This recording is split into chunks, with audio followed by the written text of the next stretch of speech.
Hi 6th graders, I hope you've been doing well. Today we are going to continue lesson 2.5, which is all about multiplying decimals by whole numbers. Our learning target is the same as it was yesterday. I can multiply using decimals and whole numbers. And today we're going to learn how to multiply without using any models or any tricks of the zeros. So now comes the fun part. Alright, so to begin, before we even start multiplying decimals, we're going to learn how to use estimation to multiply our decimals. So the first thing that we are going to do is we are going to round the decimal number and then estimate the product. And remember, the product is your answer to a multiplication problem. So we're going to estimate our answer. Alright, and then we are going to remove our decimal point and multiply just like normal. And then we are going to use our estimate and place the decimal point in the product. But before we multiply with decimals, I just want to review how we multiply big numbers. So if you want to just scroll down to the bottom, underneath where it has the IXL math practice, there's a bunch of blank space. We're going to do 3 problems that are all about multiplying. Okay, so let's do 7,943 times 12. Alright, so remember, when we are multiplying, we always start at the right-hand side. So I'm going to start with this 2. I'm taking 2 times 3, which gives me 6, and then 2 times 4, which gives me 8, and then 2 times 9, which gives me 18. So remember, you write your 8 and carry your 1. And then I'm doing 2 times 7, which is 14, plus the 1, which gives me 15. Alright, so now that we're done with that 2, we're just going to cross it off. We're done with it. And then we're going to cross off our plus 1 up at the top. And then we're going to draw a 0 underneath the 6. I hope this is starting to come back to you as we get practicing this. But there's 3 things you have to do before you can move on to the next number. You cross out the number you were just multiplying, you cross off any numbers you have on top of the number, and then you add a 0. So now we're going to multiply with the 1. 1 times 3 gives you 3. 1 times 4 gives you 4. 1 times 9 gives you 9. And 1 times 7 gives you 7. Alright, so now we're done multiplying. Now comes adding. Alright, what is 6 plus 0? 6. What is 8 plus 3? 11. What is 8 plus 1? 9 plus 4? 13.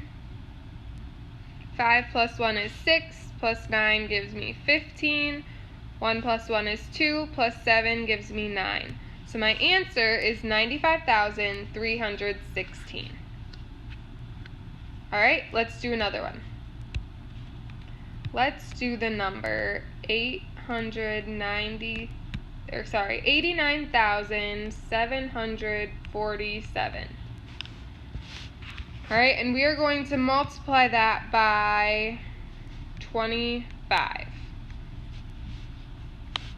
Alright, so the first step is we start on the right-hand side. We are doing 5 times 7, which gives us 35. So I write my 5, carry my 3. 5 times 4 is 20, plus 3 gives you 23. So again, write the 3, carry the 2. 5 times 7 gives you 35, plus 2 gives you 39. Carry your 3. 5 times 9 is 45, plus 3 is 48.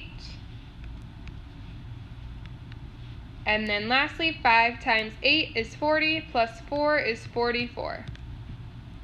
Alright, so we're done with our first step. So now we cross off the number that we just multiplied. We cross off anything above the numbers.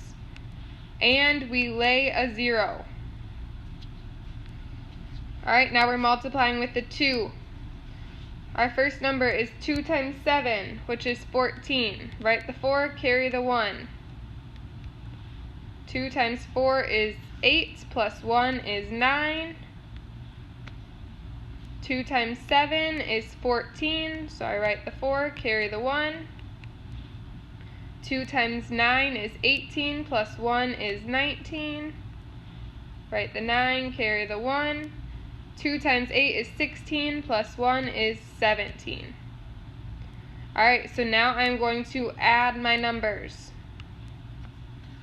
5 plus 0 is 5, 3 plus 4 is 7, 9 plus 9 is 18, 8 plus 1 is 9, plus 4 is 13, 4 plus 1 is 5, plus 9 is 14, 4 plus 1 is 5, plus 7 is 12, 1 plus 1 is 2. Wow, that was a big number. So my answer is 2,243,875. I hope this is starting to come back to you. We're going to do one other problem. Let's do 90,203 times 162. Alright, so now we are going to start on the very right hand side, which is our 2. We're doing 2 times 3, which is 6. 2 times 0, which is 0. 2 times 2, which is 4. 2 times 0, which is 0. 2 times 9, which is 18. Alright, so I'm done with my first number, so I cross it off. I have nothing up here to cross off, but I do need to lay a 0. Alright, now we start with our 6. I'm doing 6 times 3, which is 18. Carry the 1. 6 times 0 is 0, plus 1 is 1. 6 times 2 is 12. Carry the 1. 6 times 0 is 0, plus 1 is 1. And lastly, 6 times 9 is 54. Alright, so now I'm done with my 6. So I cross off my 6, I cross off anything above. And now, if you notice, I have 2 numbers that I've already done. So that means I need to add 2 zeros. And then lastly, we're going to multiply by the 1. 1 times 3 is 3. 1 times 0 is 0. 1 times 2 is 2. 1 times 0 is 0. 1 times 9 is 9. And now we add our numbers. So I'm taking 6 plus 0, which is 6. 8 plus 0 plus 0 is 8. 3 plus 1 is 4, plus 4 is 8. 0 plus 2 plus 0 is 2. 8 plus 1 is 9, plus 2 is 11. 1 plus 1 is 2, plus 4 is 6. And 5 plus 9 is 14. Alright, so my number is 14,612,886. I hope that was a great review for us, because now we're going to move on to multiplying by decimals.